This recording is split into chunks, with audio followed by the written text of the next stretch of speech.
नमस्कार। बहस के नंबर 1 शो ताल ठोक के में आपका बहुत बहुत स्वागत है। मैं हूं आपके साथ अनुराग मुस्कान। देखिए, दिल्ली चुनाव में प्रचार के लिए सिर्फ 7 दिनों का वक्त बचा। आखिरी दिनों में सियासी दलों ने पूरी ताकत झोंक दी है। बीजेपी के फायर ब्रांड नेता और यूपी के सीएम योगी आदित्यनाथ जो हैं वो एक बार फिर दिल्ली में हैं। योगी ने 3 में से 2 रैलियों में केजरीवाल पर डायरेक्ट अटैक किया है। दिल्ली के दंगल में 2 रैलियों के साथ राहुल गांधी भी सेकंड इनिंग की शुरुआत कर रहे हैं। केजरीवाल भी आज 2 विधानसभा क्षेत्रों में इलेक्शन कैंपेन कर रहे हैं। यानी दिल्ली का दंगल जो है वो किसका मंगल करेगा, इसके आगे है क्वेश्चन मार्क, इस पर है प्रश्न चिन्ह। इस पर बहस के लिए हमारे साथ बेहद खास मेहमानों का पैनल हमेशा की तरह जुड़ रहा है। मैं एक इंट्रोडक्शन करवा देता हूं। भारतीय जनता पार्टी के प्रवक्ता और राज्यसभा सांसद सुधांशु त्रिवेदी कुछ ही पलों में हमारे साथ होंगे आज ताल ठोके में। इसके अलावा आम आदमी पार्टी के प्रवक्ता ऋतुराज झा हमारे साथ यहाँ स्टूडियो में मौजूद हैं। कांग्रेस स्पोक्स पर्सन डॉली शर्मा हमारे साथ जुड़ चुकी हैं। राजनीतिक विश्लेषक दानिश कुरैशी हमारे साथ जुड़ चुके हैं और सीनियर जर्नलिस्ट अनंत विजय हमारे साथ जुड़ चुके हैं। आइए चर्चा शुरू करें। उससे पहले आज का सवाल जानना बेहद जरूरी है कि आखिर किस सवाल का जवाब हम तलाशेंगे आज की बहस में। सवाल नंबर 1 होगा, दिल्ली के चुनावी दंगल में किसका मंगल होगा आज मंगल। दूसरा सवाल होगा, बीजेपी आक्रामक तो है लेकिन कांग्रेस खामोश क्यों है। तीसरा सवाल होगा, पुछल्ले बल्लेबाज की तरह आखिर क्यों खेल रहे हैं राहुल गांधी। 2 हफ्ते के ब्रेक के बाद आज उनकी रैली हुई चुनाव से ठीक पहले। ये चौथा सवाल होगा कि चुनाव से ठीक पहले सैम पित्रोदा का सेल्फ गोल क्यों, क्या सेल्फ गोल उन्होंने किया है, बताएंगे आपको और कांग्रेस पर उसका रिएक्शन भी। और 5वां सवाल होगा कि क्या दिल्ली में चुनाव प्रचार करेगा दंगों का आरोपी ताहिर हुसैन। पैरोल पर बाहर हैं, चुनाव प्रचार वो कर सकेंगे। 12 घंटे वो जेल से बाहर रहा करेंगे और इस दौरान वो एमआईएम के क्योंकि प्रत्याशी हैं तो वो चुनाव प्रचार में भी हिस्सा ले सकेंगे। डिबेट की शुरुआत करते हैं ऋतुराज झा से। ऋतुराज झा जी, आपने योगी आदित्यनाथ को सुना, उन्होंने कहा कि आम आदमी पार्टी ने वक्फ माफिया को संरक्षण दिया है, वो आएंगे तो वक्फ माफियाओं का खात्मा कर देंगे, खत्म कर देंगे। इसके अलावा उन्होंने कहा कि आपको चिंता है भाईजान की, और ये भी बताया कौन भाईजान, वो जो अवैध रूप से दिल्ली में आए हैं। अमानतुल्लाह खां की ऑफिशियल बाइट है सर कि कैसे खादर में उन्होंने बसाया है इन रोहिंग्याओं को, कैसे इन्हें फाइनेंशियल हेल्प दी है, कैसे इन्हें शेल्टर दिया है, कैसे इनके खाने पीने का इंतजाम किया है। क्या जवाब देना चाहेंगे? देखिए, सारा देश इस बात को देख रहा है और लगातार हर राज्यों के चुनावों में देख रहा है कि भाजपा का सिलेबस एकदम फिक्स है कि जब वो काम का मुकाबला नहीं कर सकते हैं तो उल जलूल की बात करेंगे। आज नीति आयोग कहता है कि देश के अंदर में सबसे अच्छे स्कूल दिल्ली के हैं और सबसे अच्छी स्वास्थ्य व्यवस्था दिल्ली की है। कोई शक नहीं है ऋतुराज जी, लेकिन ये बताइए कि क्या रोहिंग्याओं का मुद्दा ऑथेंटिक मुद्दा नहीं, क्या आपको ये चुनावी मुद्दा नहीं लगता? क्या आपको ये मैं उसी बात पे आ रहा हूं। और उत्तर प्रदेश के स्कूल और उत्तर प्रदेश का स्वास्थ्य व्यवस्था देश में सबसे खराब है। आप एक चीज को समझिए, अगर रोहिंग्या घुसपैठिया की बात हो तो हम तो कहते हैं ना कि भाई इंडो बांग्लादेश बॉर्डर पर आपकी सिक्योरिटी है, आप रोको। दिल्ली में अर्ध राज्य है, आधी सरकार आपकी है, सिक्योरिटी आपकी है, पुलिस आपकी है, इंटेलिजेंस आपकी, विजिलेंस आपकी, एलजी आपका, पीएम आपका, गृह मंत्रालय आपका, रोको। उससे भी बड़ी बात है 20 राज्यों में आपकी सरकार है, कुछ करके दिखाओ, कुछ ऐसा नमूना पेश करो, कुछ ऐसा एग्जाम्पल पेश करो कि आपने इतने बड़े मुद्दे के ऊपर में आपने एक्शन लिया। एक तरफ तो आप इस तरह की बात करते हो, दूसरी तरफ आप ही के मंत्री हरदीप पुरी ट्वीट करते हैं रिहेबिलिटेशन प्रोग्राम के तहत बक्करवाला में घर देते हैं, और उसके बाद सरकार की सफाई और उसके बाद वाला हरदीप पुरी का ट्वीट सब एक्सपोज हो चुका है। तो मैं वही कह रहा हूं, चर्चा देखो, आपको अगर मुकाबला करना है, दिल्ली की जनता देश के अंदर में सबसे समझदार वोटर माने जाते हैं, लगातार चुनाव दर चुनाव उन्होंने बताया भी है, तो यहां पर कोई मुद्दा नहीं चलने वाला। यहां पर एक है तो मोहल्ला क्लिनिक सेफ है, यहां पर एक है तो स्कूल सेफ है, बिजली पानी सेफ है, सुविधाएं सेफ है। यहां पर लोग कहते हैं पढ़ेंगे तो बढ़ेंगे। तो यहां पर ये सब फालतू की बातें नहीं चलने वाली है। अगर आपको मुकाबला करना है तो ये बताओ कि 20 राज्यों में आपकी सरकार है, उसका मॉडल रखो, अपने काम के नाम पर हिम्मत है तो वोट मांगकर दिखाओ। और देश में एकमात्र नेता अरविंद केजरीवाल हैं जो काम की बात करते हैं, काम की राजनीति करते हैं और काम के नाम पर वोट मांगते हैं। ठीक है, घोषणावाल कह दिया बीजेपी ने उनको। मैं आऊंगा इस पर भी। आपके तमाम सवालों का जवाब हम सुधांशु त्रिवेदी से लेंगे, बस उनके जुड़ने भर की देर है। लेकिन उससे पहले मैं डॉली जी का रुख कर लेता हूं। हमारे साथ कांग्रेस की प्रवक्ता हैं। डॉली जी, 2 हफ्ते से राहुल गांधी दिखे नहीं। इन 2 हफ्तों में 2 बार योगी आदित्यनाथ दिल्ली में आकर गरज भी लिए। अब सवाल यह कि राहुल गांधी आए, बड़ी अच्छी बात है, स्वागत है, लेकिन सैम पित्रोदा साहब ने तो सेल्फ गोल कर दिया। उन्होंने कहा है कि भाई वो वकालत कर रहे हैं कि जो रोहिंग्या हैं, जो अवैध रूप से यहां दिल्ली में आए हुए हैं, उनको बाहर नहीं निकाला जाना चाहिए। आपको नहीं लगता कि कैंपेन के दौरान सैम पित्रोदा साहब की ये बात दिल्ली वालों को अगर पसंद नहीं आई तो कांग्रेस का बहुत भारी नुकसान हो जाएगा? जी अनुराग जी, मैं ये कह रही हूं पीसीआर से निवेदन करूंगा कि नाम शायद स्किप चल रहे दोनों के, नाम ठीक कर लीजिए जी। आपका ये कांग्रेस का कोई ऑफिशियल बयान तो है नहीं। आपने कहीं कांग्रेस का ऑफिशियल प्लेटफॉर्म से बयान सुना नहीं होगा, किसी प्रवक्ता के मुंह से ये बयान सुना नहीं होगा, पहली बात। दूसरी बात, जो यहां पर इन्होंने बड़े बड़े काम गिनवाए, मैं ये आरटीआई के माध्यम से ये लेकर बैठी हूं, जो आम आदमी पार्टी से सवाल किया, और मैं एक बाय एक चीज जो इन्होंने बोली उसके साथ सवाल पूछूंगी, और ये पहले मैनिफेस्टो से है, दूसरी बात बाद में करूंगी। इन्होंने अभी कहा बहुत सारे स्कूल बनाए, ये आरटीआई लगाई गई, इन्होंने कोई सारा का सारा शीला दीक्षित जी के समय का जो इंफ्रास्ट्रक्चर, जो स्कूल कॉलेज यूनिवर्सिटी थी, उसी पर काम किया। कोई नया स्कूल नहीं बनाया, कोई भी नया स्कूल नहीं बनाया। दूसरी बात, इन्होंने कहा पुल, 70 पुल शीला जी ने बनाए थे, 70 फ्लाईओवर, एक नया फ्लाईओवर नहीं बनाया, अब एक भी नया फ्लाईओवर नहीं बना। उसके बाद इन्होंने कहा जहां झुग्गी वहां मकान, ये बहुत बड़ा वादा था केजरीवाल जी का, मैं ये लेकर बैठी हूं, जहां झुग्गी वहां मकान। 1 फरवरी 2015 से 30 सितंबर 2019 के पहले मैनिफेस्टो की बात करी अनुराग जी, किसी एक बस्ती का सर्वे नहीं कराया इन्होंने। और तो और जो 48,724 मकान शीला जी ने बनाए थे ना अलग अलग जगह दिल्ली में, वो तक ये डिलीवर नहीं कर पाए। कल मैं बुराड़ी में थी प्रचार में, वहां 7,000 कुछ मकान बर्बाद हो गए, लोगों ने दरवाजे हटा लिए वहां के, वो भी कांग्रेस की सरकार ने बनाए थे, बिजली के सॉकेट उड़ा लिए। ये उन गरीबों को वो मकान नहीं दे पाए, ये क्या करेंगे?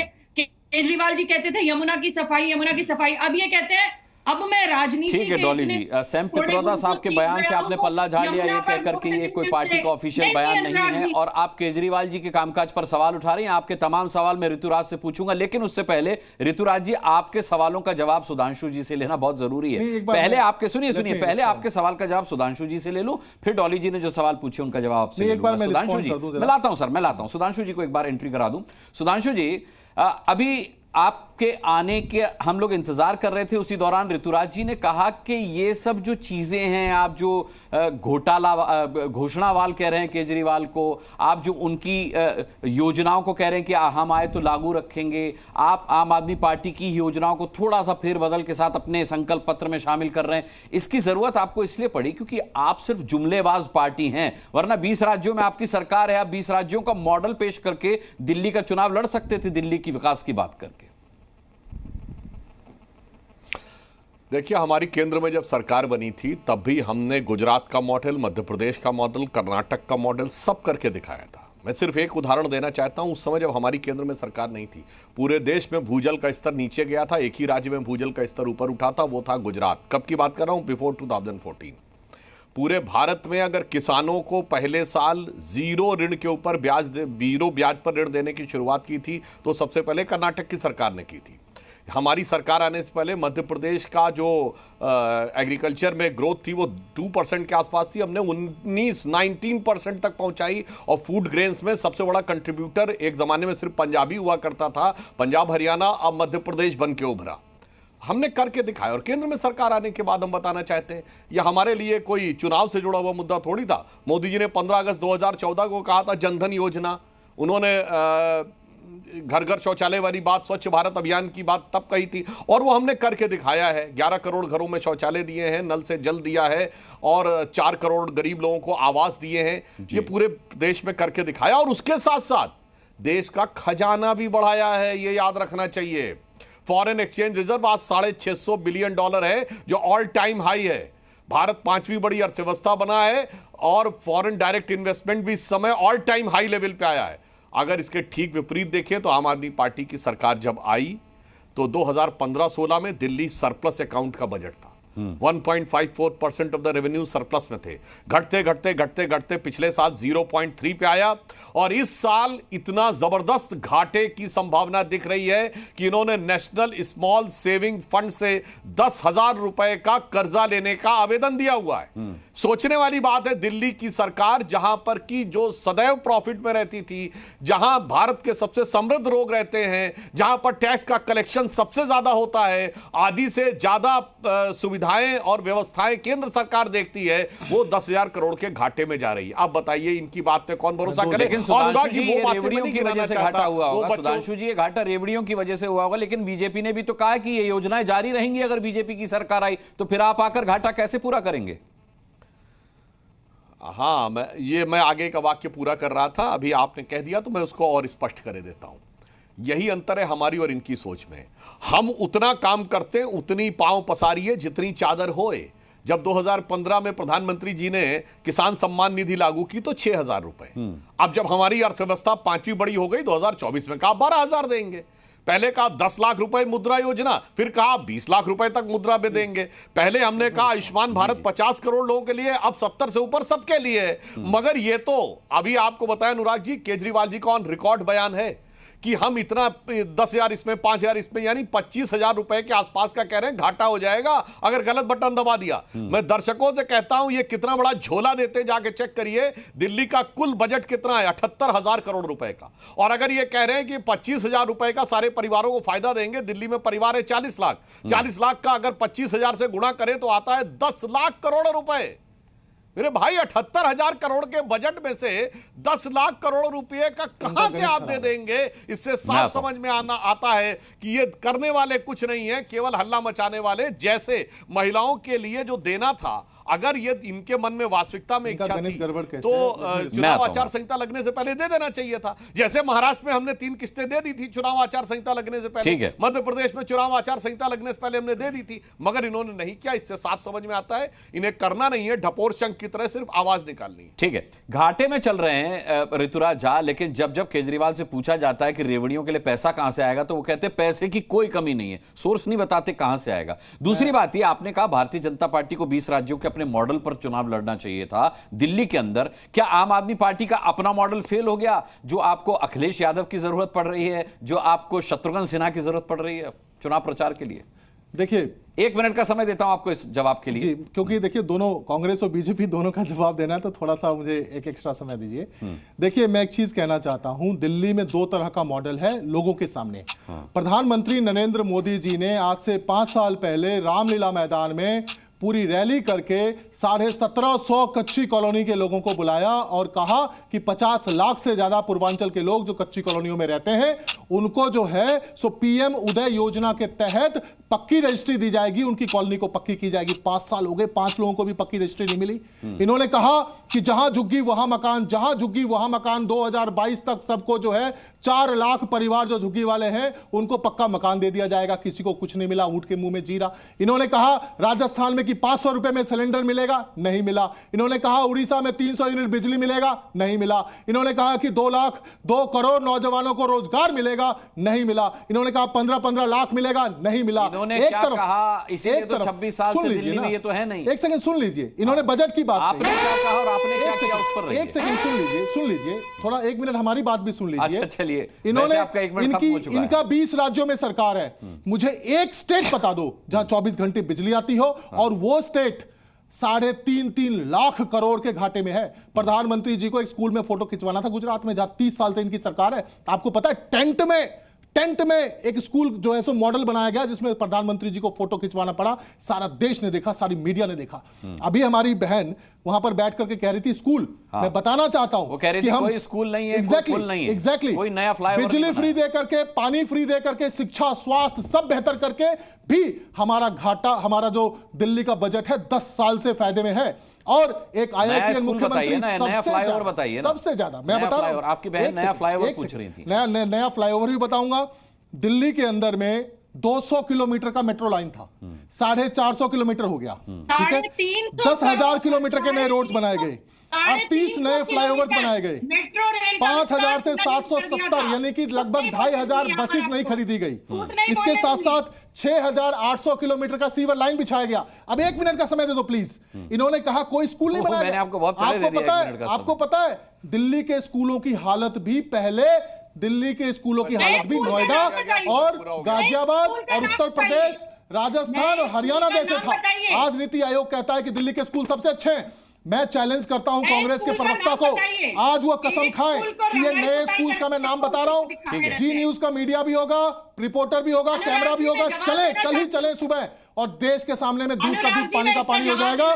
School of excellence Rohini sector 18, school of excellence Rohini sector 23, school of excellence Rohini sector 21, school of excellence Rana Pratapbagh, school of excellence Kohat enclave, school of excellence Khichripur, school of excellence Janakpuri, school of excellence IP extension. इस तरीके से 50 स्कूल ऑफ इतना काम कर चुके हैं तो अखिलेश यादव की चुनाव प्रचार के लिए जरूरत क्यों पड़ रही है? अगर आप में हिम्मत है, कैमरे के साथ चलिए, पत्रकार भी हो, रिपोर्टर भी हो, प्रवक्ता भी हो, सबके सामने दूध का दूध पानी का पानी हो जाए। राष्ट्रीय चैनल पर आकर के इस तरह की लब्बाजी नहीं करना चाहिए। फैक्ट्स के साथ मैं सुधांशु जी के पास जाऊं उससे पहले अपना सवाल दोहराता हूं। ठीक है डॉली जी आता हूं, डॉली जी आता हूं। 24 स्कूलों में प्रिंसिपल नहीं है। ठीक है डॉली जी आता हूं, डॉली जी आता हूं।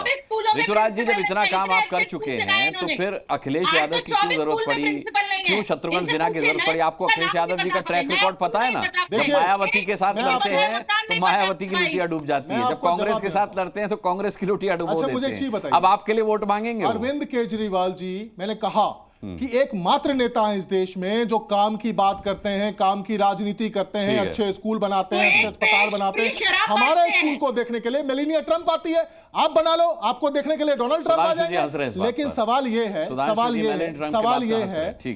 है कि अगर अखिलेश यादव जी अच्छे काम को अप्रिशिएट करते हैं, अगर ममता दीदी शत्रुघ्न सिन्हा जी को भेजती हैं, अच्छे काम को अप्रिशिएट करते हैं, अगर दूसरी पार्टी के लोग भी दिल्ली में आकर के योगदान देना चाहते हैं, अप्रिशिएट करना चाहते हैं और ये चाहते हैं कि काम की राजनीति हो, उत्तर प्रदेश से लेकर के 20 राज्यों में जहां पर सुधांशु त्रिवेदी जी की पार्टी की सरकार है, ये भी कुछ सीखें। और गुजरात में 30-30 साल से सरकार है और स्कूल की हालत जाकर के देखो। अगर हिम्मत है तो स्कूल की रिपोर्ट आप दिखाइए, कैमरे पर देश को दिखाइए गुजरात के अंदर क्या स्थिति है, स्वास्थ्य व्यवस्था, स्कूल व्यवस्था, सारी चीजों का। ये कह रहे हैं ऋतुराज जी कि हम तो दिल्ली में मुफ्त में बिजली दे रहे हैं। आप 20 राज्यों में से कोई एक राज्य बताइए जहां बिजली निर्बाध रूप से आती हो। भाई मुझे लगता है ऋतुराज झा जी कहीं बगल में नहीं जाते, शायद नोएडा नहीं जाते, शायद गुरुग्राम नहीं जाते, तो उन्हें पता नहीं लगता। जनाब उत्तर प्रदेश में स्थिति क्या थी बिजली के हमारे आने से पहले और क्या स्थिति बनी है, 8-8 घंटे के पावर कट। मगर मैं अनुराग जी, ऋतुराज जी की मैं एक बात का समर्थन करना चाहता हूं यहाँ अनुराग जी, कि केजरीवाल जी भारत के इतिहास के एकमेव मुख्यमंत्री हैं। कैसे एकमेव मुख्यमंत्री हैं? जो जेल जाने के बाद भी जिन्होंने इस्तीफा नहीं दिया। वो भारत के इतिहास के एकमेव मुख्यमंत्री हैं जिनको भारत के इतिहास की सबसे बड़ी मेजॉरिटी मिली। 70 में 67, 96% मेजॉरिटी भारत के इतिहास में किसी को नहीं मिली। उसके बाद 70 में 62, मगर उसके बाद ये भारत के एकमात्र मुख्यमंत्री हैं जिनके नेतृत्व में 3 लोकसभा चुनावों में लगातार पार्टी ने 0, 0 और 0 पाया। इसके अलावा वो भारत के एकमात्र मुख्यमंत्री हैं जिन्होंने लिखित में शपथ दिया था कि न मैं गाड़ी लूंगा, बंगला नहीं लूंगा, सिक्योरिटी नहीं लूंगा। और आज भारत के एकमात्र मुख्यमंत्री हैं जिसे अपने इस राज्य की Z+ सिक्योरिटी के अलावा एक दूसरे राज्य की भी Z+ सिक्योरिटी चाहिए। ये भारत में कोई दूसरा राज्य का ऐसा बता दीजिएगा जिसके मुख्यमंत्री को 2-2 राज्यों की Z+ सिक्योरिटी चाहिए हो, जिसने लिखित में कभी दिया था कि हम नहीं हैं। और ये भारत के एकमात्र मुख्यमंत्री हैं कि जब सत्ता में आए थे तो टोपी लगा के आए थे कि मुझे चाहिए लोकपाल। आपने सरकार तो छोड़िए, पार्टी के लोकपाल को शिकायत दिया है। और ये भारत के एकमात्र मुख्यमंत्री हैं जो बकौल आम आदमी पार्टी असली मुख्यमंत्री हैं। और आम और आशीष जी कैसेट हर जगह जाके बजाते हैं। लेकिन ये बड़ा दुर्भाग्यपूर्ण है, दुर्भाग्यपूर्ण है ऋतुराज जी के केजरीवाल जी देश के ऐसे पहले मुख्यमंत्री हैं जो किसी राज्य को, अपने राज्य को साफ पानी पीने का मुहैया नहीं करवा पाए। और सवाल ये कि अभी भी वो मुख्यमंत्री का चेहरा है, जबकि सुप्रीम कोर्ट का आदेश है कि जब तक आरोप उनके ऊपर है, जब तक वो इधर या उधर नहीं हो जाते तब तक वो मुख्यमंत्री नहीं बन सकते। फिर भी आप मैं अनुराग जी एक वाक्य पूरा कर लूं। अरविंद केजरीवाल मैं एक वाक्य पूरा कर लूं। यहाँ पर कभी भी किसी फैक्ट के अनुराग जी एक वाक्य पूरा की बात नहीं होनी चाहिए। एक सुधांशु जी की बात पूरी हो जाए। सुधांशु जी की बात, जो भी व्यक्ति चुनाव लड़ सकता है, ऋतुराज जी बात पूरी कर लो। मुख्यमंत्री भी बन सकता है, मंत्री भी बन सकता है, स्पीकर भी बन सकता है। केजरीवाल जी का मामला अलग है भाई। केजरीवाल जी के मामले में कोर्ट का यही आदेश है कि केस से संबंधित जो फाइल है उसको नहीं देख सकते हैं, और कुछ कुछ चीजें हैं जैसे मनीष सिसोदिया जी के इस्तीफा क्यों दे दिया? सुन तो लो आप, सुन लो थोड़ा सुना भी करो। मनीष सिसोदिया जी के मैटर में कोर्ट ने एग्जेम्पशन दिया है। इसी तरीके से जब जनता चुन लेगी, देश मतलब देश का ही हिस्सा है सुप्रीम कोर्ट भी है, और जनतंत्र में जनता में मालिक होती है। इस्तीफा इसलिए दिया क्योंकि इन्होंने झूठ बोला, प्रपंच किया, नैतिकता के आधार पर इस्तीफा दिया और कहा हिम्मत है तो जनता चुनेगी तभी मुख्यमंत्री की कुर्सी पर बैठूंगा। आज इनके पास ना तो चेहरा है, ना नैरेटिव है, ना एजेंडा है, ना विजन है, कुछ नहीं है, इसलिए बौखलाए हुए हैं, दर्द है, पेट में दर्द है, क्योंकि कुछ है नहीं इनके पास कहने को। ठीक है, दानिश कुरैशी साहब, आपके पास कुछ कहने, आपके पास तो बहुत कुछ होगा कहने को, भले ही कह रहे कि सुधांशु जी के पास कुछ नहीं है, क्योंकि अब तो ताहिर हुसैन साहब प्रचार के लिए बाहर भी आ सकते हैं। आ क्या सकते, आ गए और आएंगे, आगे भी चलते रहेंगे। सवाल तो आके यहाँ ये खड़ा है कि देखिए, दिल्ली की बात की जाए तो दिल्ली में लोगों ने झाड़ू वाला पसंद किया था, लेकिन बाद में क्या निकला, वो दारू वाला निकला, और इतना जबरदस्त दारू वाला निकला कि मतलब मुख्यमंत्री पद तक पर से उनको हटने का मौका लगा। सवाल आके यहाँ ये खड़ा है कि आपकी परेशानी ये है कि आप जिस तरह से पूरे दिल्ली को आप चला रहे थे, और दिल्ली के बाद जिस तरीके के हालात बने, चाहे दंगों की बात हो, चाहे मुस्लिम इलाकों की बात हो, या झुग्गी झोपड़ियों वालों की बात हो, जिस तरह से बातें अरविंद केजरीवाल ने की थी, वो तमाम जो है कई लोगों के सामने खुल चुकी है। और अरे उन्हीं दंगों के आरोपी को एमआईएम ने टिकट दे दिया भाई, उस पर भी तो कुछ कह दीजिए।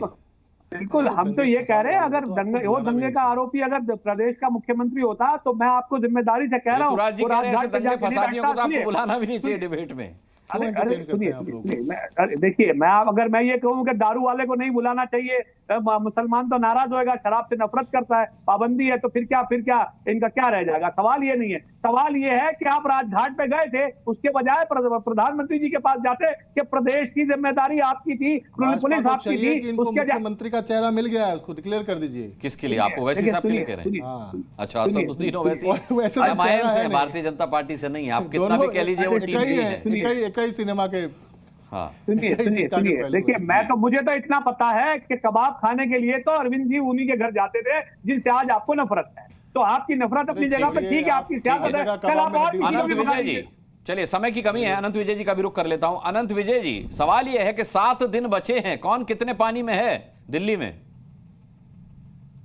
देखिए, ये तो अब उस दिन पता चलेगा 8 तारीख को कि कौन कितने पानी में है, लेकिन राहुल गांधी जी जो पोस्ट वियतनाम थिंकिंग उनकी हुई और फिर से चुनाव प्रचार में आ गए हैं, तो देखना दिलचस्प होगा। लेकिन अभी मैं ऋतुराज जी को सुन रहा था, तो ऋतुराज जी मतलब एकदम आज इन्होंने 2 चीज डिलीट कर दी इससे। ऋतुराज जी ने अपने वक्तव्य से एक इंदिरा गांधी अस्पताल डिलीट कर दिया और एक और कोफी अन्नान को डिलीट कर दिया। आपके अस्पताल का नाम बताऊं? बयानों में कोफी अन्नान और इंदिरा गांधी अस्पताल दोनों आया करते थे। आज मुझे बड़ी हैरानी हुई कि इन दोनों बातों को ऋतुराज जी ने, अच्छे प्रवक्ता इतने जोशीला तरीके से अपने पार्टी का पक्ष रखते हैं। तो ये पिछली चर्चा में आपने भी कोफी अन्नान की बात की थी कि कोफी अन्नान किस स्कूल में गए थे, वो दिखा दीजिए। तो मुझे लगता है कि इस तरह से जो बातें की जाती हैं, और आपको ध्यान देना चाहिए कि आप इस नए स्कूल की बात करते हैं, नए कॉलेजों की बात करते हैं ऋतुराज जी, जरा उन 12 दिल्ली विश्वविद्यालय के अंगीभूत महाविद्यालयों के बारे में सोचिए जिनके वेतन नहीं मिल पाते हैं समय को, और उनको अदालत जाना पड़ता है अपने वेतन वो भी हम ही करेंगे, वो भी हम ही करेंगे। है ना, वो कुछ काम रह गया तो हम लोग पूरा करेंगे। हम काम करेंगे, सब काम रह गया। बड़ा दुर्भाग्य है, बड़ा दुर्भाग्य है। अनंत विजय जी, कुछ दिनों के लिए बड़ा दुर्भाग्य है कि व्यवसायिक मजबूरी के चलते ताल ठोके का समय थोड़ा सा घटा है, और वो समय अब आज के लिए खत्म हुआ है। लेकिन दिल्ली इलेक्शंस पर हम क्योंकि रोज ही चर्चा करते हैं, तो इस चर्चा को कल आगे बढ़ाएंगे यहीं से, इसी पॉइंट से। बहरहाल सभी पैनलिस्ट का बहुत बहुत धन्यवाद करना चाहूंगा आज की डिबेट में शामिल होने के लिए। आप दर्शकों का भी बहुत बहुत धन्यवाद करना चाहूंगा ताल ठोक के देखने के लिए। कल शाम 5 बजे फिर एक मुद्दे के साथ ठोकेंगे ताल, पूछेंगे सवाल। तब तक के लिए अपना ख्याल रखिएगा। मुझे अभी के लिए इजाजत दीजिए, नमस्कार।